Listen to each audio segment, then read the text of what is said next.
ஒரு கிளாஸ் தண்ணி விடு. குடிக்கலாமா? குடிக்கலாங்க.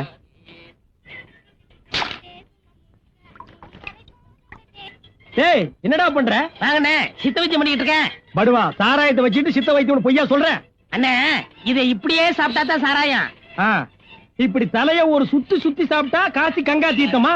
அது இல்லங்க, இந்த எலுமிச்சம்பழத்தை இப்படி புளிஞ்சேன்னு வச்சுக்கோங்க, அப்படியே பவர் கட் ஆயிரும். நெய்வேலி அனல் மின்சாரம் அரை எலுமிச்சம்பழத்தை அப்படி புளிஞ்சா பவர் ஃபுல்லா கட் ஆயிடும்.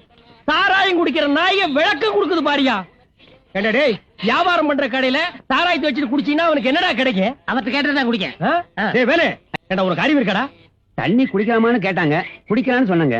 ஓ, அப்படி உல்டா பண்ணிடுச்சா பெரிச்சாளி? பெரிச்சாளி பொல்லாத பெரிச்சாளி ஆச்சே. என்ன டேய், தண்ணி குடிக்கிற தப்பு இல்ல? திருடுறது தப்புன்னு சொன்னீங்க, அதை விட்டுட்டேன். அதுக்காக இதை புடிச்சிட்டியா? சாராயம் குடிக்கிறது எவ்வளவு பெரிய கெடுதல் தெரியுமா? போட்டாங்க பாருடா, நல்லா பாரு. அடியில் என்ன பாக்குற? புழு என்னாச்சு? செத்து போச்சு. இதுல இருந்து என்ன தெரியுது? இந்த சாராயத்தை சாப்பிட்டா வகுத்துல உள்ள பூச்சி பூரா செத்து போயிரும் தெரியுது. தாரித்திரம் முடிச்ச நாய், உங்களை எல்லாம் திருத்தவே முடியாதுடா. இந்த பாருடா, உனக்கு மேலதாளத்தோட ஒரு கல்யாணத்தை பண்ணி பார்க்கலாம்னு நினைக்கிறேன். அது விருப்பமா இல்ல தாரதப்பட்டியோட போய் சேர்ந்துறேங்கறியா? பட்டியக்காரையா, என் மேல உங்களுக்கு எவ்வளவு வைக்கிறேன்? சத்தியமா சொல்றேன், இனிமே இந்த சாராயத்தை தொடவே மாட்டேன்.